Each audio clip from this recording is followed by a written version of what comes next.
Good morning student. आज हम एक न्यू चैप्टर लेके आपके सामने हाजिर हुए हैं। हम आज एक चैप्टर पढ़ेंगे बीएससी थर्ड ईयर का। हमारा जो टॉपिक है, इस टॉपिक का नाम है नर्वस सिस्टम या तंत्रिका तंत्र। तो हम आज पर यहाँ पर जो सिस्टम पढ़ने जा रहे हैं वो है अपना सिस्टम नर्वस सिस्टम, या जिन्हें हम तंत्रिका तंत्र कहते हैं। ये जो सिस्टम पढ़ने जा रहे हैं आज, नर्वस सिस्टम या तंत्रिका तंत्र, जिसकी हम आज स्टडी करने जाएंगे। हम आज समझेंगे कि तंत्रिका तंत्र के अंतर्गत किस में सम्मिलित होता है, इसका क्या कार्य होता है, ऐसे कौन कौन से पार्ट होते हैं, इनके बारे में। मुख्य रूप से जब तंत्रिका तंत्र या नर्वस सिस्टम को पढ़ा जाता है तो इस नर्वस सिस्टम के अंतर्गत मुख्य रूप से दो पार्ट होते हैं। इस नर्वस सिस्टम के मुख्य अंदर दो पार्ट होते हैं, एक होता है न्यूरॉन और दूसरा होता है न्यूरोग्लिया। तो नर्वस सिस्टम के अंतर्गत दो भाग सम्मिलित होते हैं, एक भाग होता है न्यूरॉन और दूसरा होता है न्यूरोग्लिया।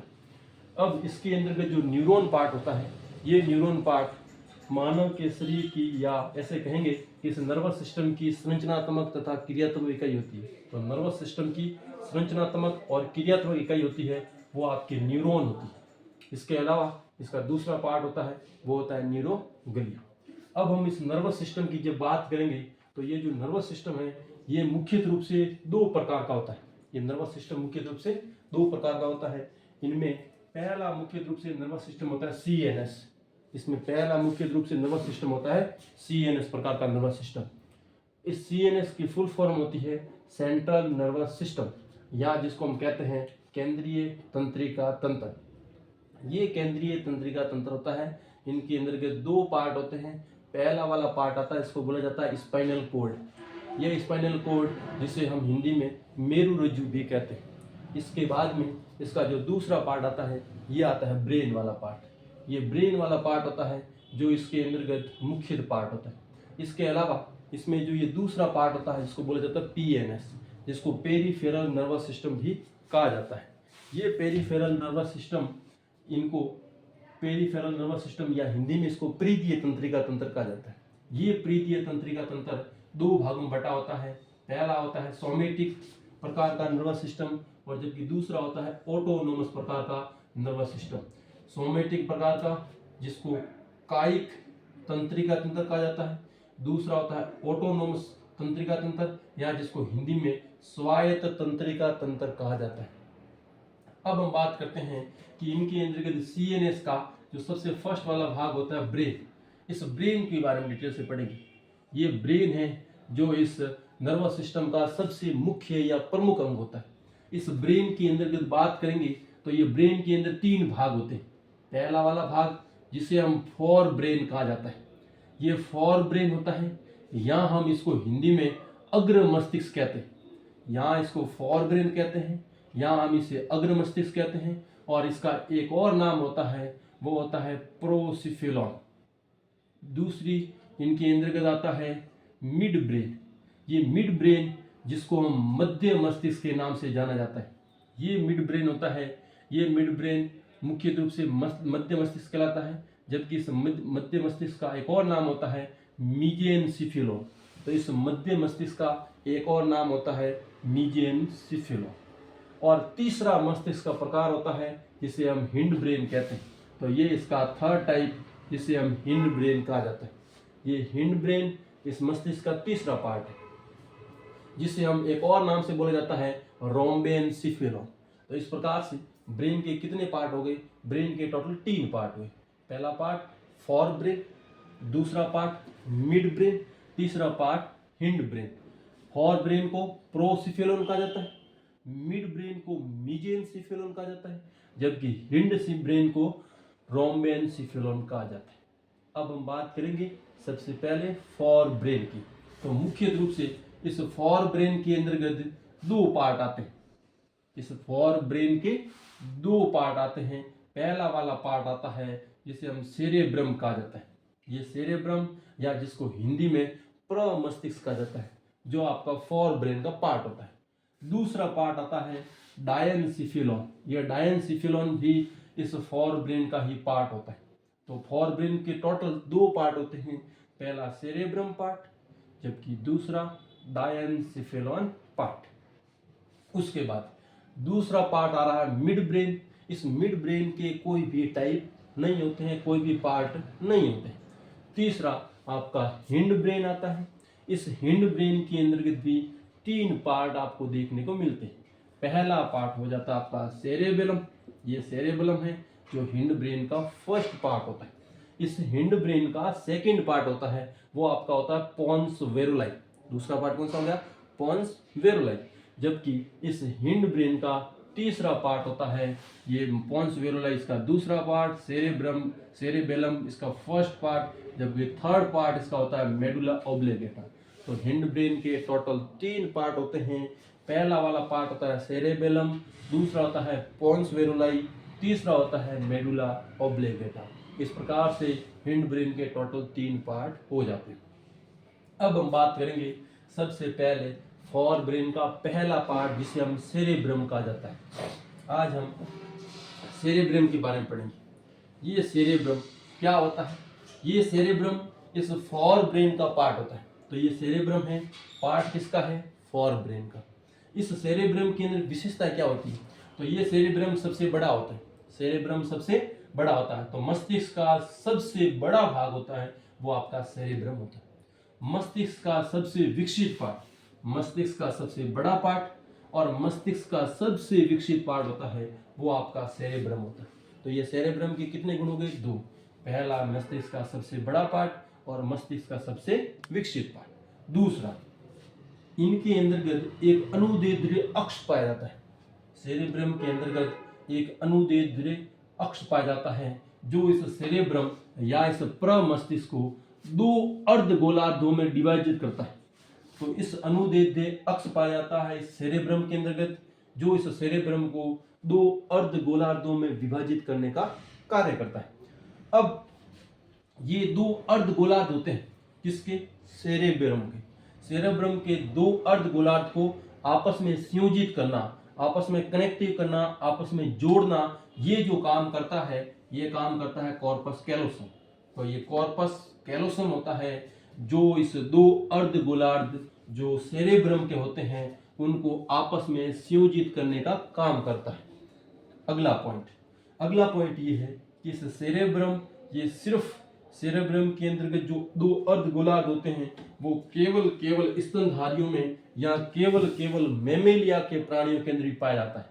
तो ये कॉर्पस कैलोसम ओनली मेमेलिया के प्राणियों में ही पाया जाता है। मेमेलिया के अलावा अन्य प्राणियों के अंतर्गत कॉर्पस कैलोसम एब्सेंट होता है, नहीं पाया जाता। आगे हम बात करेंगे सेरेब्रम के पार्ट के बारे में। तो मुख्य रूप से ये जो सेरेब्रम होता है या ये प्रमस्तिष्क होता है इसको 2 भागों में बांटा जाता है। तो इस सेरेब्रम को कितने भागों में बांटा जाता है? 2। पहला वाला भाग होता है सेरेब्रम कॉर्टेक्स। इस सेरेब्रम के कितने भाग होते हैं सेरेब्रम के? 2। तो एक होता है सेरेब्रम कॉर्टेक्स और दूसरा होता है सेरेब्रम मेडुला। तो हम पहले बात करेंगे सेरेब्रम कॉर्टेक्स की। अब सेरेब्रम कॉर्टेक्स के अंतर्गत काम क्या होता है? तो ये सेरेब्रम कॉर्टेक्स ये मस्तिष्क के द्वारा बॉडी की समस्त ऐच्छिक क्रियाओं का नियमन करता है। तो ये सेरेब्रम कॉर्टेक्स मस्तिष्क होता है, मस्तिष्क का वो भाग होता है जो शरीर के समस्त ऐच्छिक क्रियाओं का नियमन करता है। अब बात करेंगे सेरेब्रम कॉर्टेक्स के अंतर्गत कितने पार्ट पाए जाते हैं या सेरेब्रम कॉर्टेक्स के कितने भाग होते हैं। तो सेरेब्रम कॉर्टेक्स के 4 पार्ट होते हैं, या हम ऐसे भी कह सकते हैं कि सेरेब्रम कॉर्टेक्स के अंतर्गत 4 प्रकार के लोब होते हैं, वो प्रेजेंट होते हैं। अब सेरेब्रम कॉर्टेक्स का फर्स्ट लोब होता है जिसे हम फ्रंटल लोब्स कहते हैं। इस सेरेब्रम कॉर्टेक्स का सेकंड लोब होता है जिसे हम पैराइटल लोब्स कहते हैं। जबकि इस सेरेब्रम कॉर्टेक्स का थर्ड लोब होता है जिसे हम टेम्पोरल लोब्स के जानते हैं। और चौथा पार्ट होता है इनका जिसे हम ओसिपिटल लोब्स के रूप में जानते हैं। तो हम टोटल कितने लोब्स हो गए इनमें? तो सेरेब्रम कॉर्टेक्स के टोटल 4 लोब्स होते हैं जिनका हम अध्ययन करेंगे। अब सेरेब्रम कॉर्टेक्स के अंतर्गत ये जो 4 लोब होते हैं, ये 4 लोब कौन कौन से हैं? तो सबसे पहला हम बात करें फ्रंटल लोब्स। ये फ्रंटल लोब क्या क्या काम करता है? तो इस फ्रंटल लोब के अंतर्गत हम देखते हैं तो इस फ्रंटल लोब्स में एक पाया जाता है ब्रोंका क्षेत्र। तो फ्रंटल लोब्स जो आपका सेरेब्रम का है इसके अंतर्गत एक ब्रोंका क्षेत्र पाया जाता है।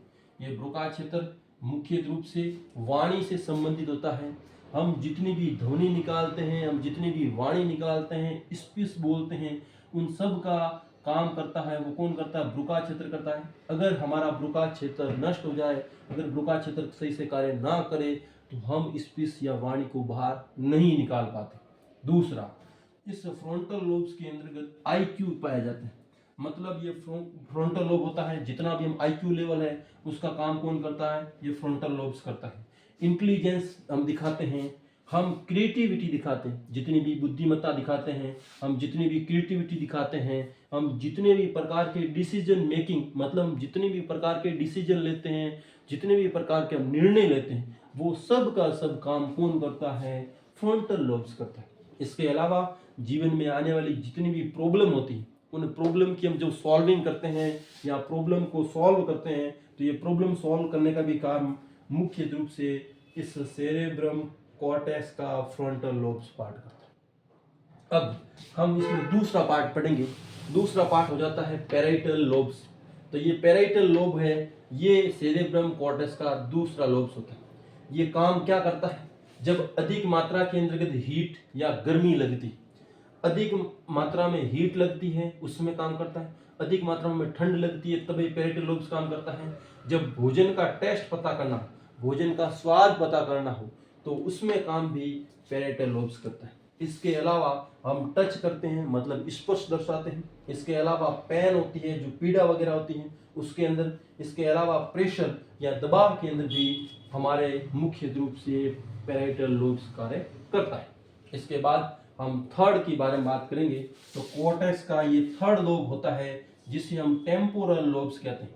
ये टेम्पोरल लोब्स इस कॉर्टेक्स सेरेब्रम कॉर्टेक्स का थर्ड लोब्स होता है। अब ये टेम्पोरल लोब्स होता है, ये टेम्पोरल लोब्स का जो पहला वाला पार्ट इसमें पाया जाता है वो पाया जाता है वृंकस क्षेत्र।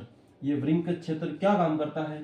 तो ये वृंकस क्षेत्र मुख्य रूप से जितनी भी वाणी आती है, जितनी भी ध्वनि आती है, जिसको हम सुनते हैं, उसको पता लगाते हैं, वो सब काम ये वृंकस क्षेत्र करता है। ये साउंड के रूप में भी काम करता है, और स्मेल, जितनी भी प्रकार की गंध होती है या सुगंध होती है, उसको विश्लेषण करना, उसका पता करना, ये सब काम टेम्पोरल लोब्स के द्वारा किया जाता है। इसके पश्चात लास्ट में हमारा आता है ओसिपिटल लोब। तो सेरेब्रम कॉर्टेक्स का सबसे अंतिम वाला लोब होता है जिसे ओसिपिटल लोब कहा जाता है। ये ओसिपिटल लोब होता है जो मुख्य रूप से देखने में काम करता है। हम जितनी भी विजन है, जितना भी देखना है, ये सब काम करता है ओसिपिटल लोब से। तो इस प्रकार से हमने सेरेब्रम कॉर्टेक्स के जितने भी पार्ट थे, जितने भी मतलब लोब्स थे, उन सब का हमने डिटेल से अध्ययन कर लिया। इसके बाद में हम सेरेब्रम कॉर्टेक्स को पढ़ने के बाद में अगला हम बात करेंगे सेरेब्रम मेडुला। कि सेरेब्रम मेडुला क्या होता है? तो मुख्य रूप से सेरेब्रम मेडुला होता है जो इनके अंतर्गत, मानव के मस्तिष्क के अंतर्गत लिम्बिक सिस्टम के रूप में काम करता है। तो सेरेब्रम मेडुला मानव के अंतर्गत लिम्बिक सिस्टम के रूप में कार्य दर्शाता है। अब लिम्बिक सिस्टम के रूप में कैसे काम करता है? तो इसका मतलब ये हुआ कि सेरेब्रम मेडुला जितना भी इमोशन से रिलेटेड जितने भी काम होते हैं, वो सब के सब काम ये सेरेब्रम मेडुला करता है। सेरेब्रम मेडुला का सबसे फर्स्ट वाला भाग होता है जिसे हम कहते हैं अमाइगडाला लोब्स। तो सेरेब्रम मेडुला, इसका पहला पार्ट होता है अमाइगडाला लोब्स। ये अमाइगडाला लोब्स होता है जिसको इमोशनल ब्रेन भी कहा जाता है। ये अमाइगडाला लोब्स है जिसको हम इमोशनल ब्रेन भी कहा जाता है। इसको इमोशनल ब्रेन क्यों कहा जाता है? क्योंकि ये अमाइगडाला लोब्स होता है, ये हाइपोथैलेमस के साथ मिलकर काम करता है। ये अमाइगडाला लोब्स हाइपोथैलेमस के साथ में मिलकर कार्य करता है, तथा मानव के अंतर्गत जितने भी प्रकार के इमोशन होते हैं, इमोशन का मतलब जितना भी डर लगना, गुस्सा होना, प्यार होना, ईर्ष्या होना, जलन होना, ये सब के सब भावनात्मक जो व्यवहार होता है, जितने भी इमोशन होते हैं, उस सब का विश्लेषण करना, उन सब का नियंत्रण करना, वो ये अमाइगडाला लोब्स हाइपोथैलेमस के साथ में मिलकर करने का कार्य करता है। तो हमने सेरेब्रम मेडुला का पहला पार्ट अमाइगडाला लोब्स के बारे में हमने डिटेल से अध्ययन कर लिया। अब हम बात करेंगे सेरेब्रम मेडुला का दूसरा पार्ट जिसे हम कहते हैं हिपोकैम्पस। तो सेरेब्रम मेडुला का ये दूसरा पार्ट है, इसे बोला जाता है हिपोकैम्पस। ये हिपोकैम्पस क्या काम करता है? तो ये हिपोकैम्पस होता है जो शॉर्ट टर्म मेमोरी को लॉन्ग टर्म मेमोरी में कन्वर्ट करने का काम करते हैं। जितनी भी घटनाएं होती हैं जो हम बचपन में मतलब करते हैं और वो घटनाएं हमें लंबे टाइम तक याद रहती है। कुछ घटनाएं ऐसी होती है जो जीवन भर में याद रहती है। इसका मतलब जो शॉर्ट मेमोरी होती है उसको लॉन्ग टर्म मेमोरी में बदलने का जो काम करता है वो काम करता है ब्रेन के सेरेब्रम का मेडुला पार्ट का हिपोकैम्पस पार्ट, जो शॉर्ट टर्म मेमोरी को लॉन्ग टर्म मेमोरी में बदलने का काम करता है।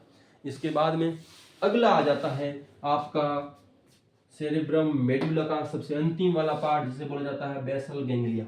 ये जो बेसल गैंग्लिया होता है, ये बेसल गैंग्लिया आपकी जितनी भी प्रकार की भौतिक गति होती है, भौतिक गति, उन भौतिक गति का सबसे नियमन करने का काम करता है वो ये बेसल गैंग्लिया करता है। तो इस प्रकार से हमने आपको नर्वस सिस्टम के अंतर्गत, नर्वस सिस्टम के टाइप सीएनएस पीएनएस के अंतर्गत आज बातें की। उसके बाद में हमने सीएनएस का सबसे पहला टॉपिक लिया ब्रेन।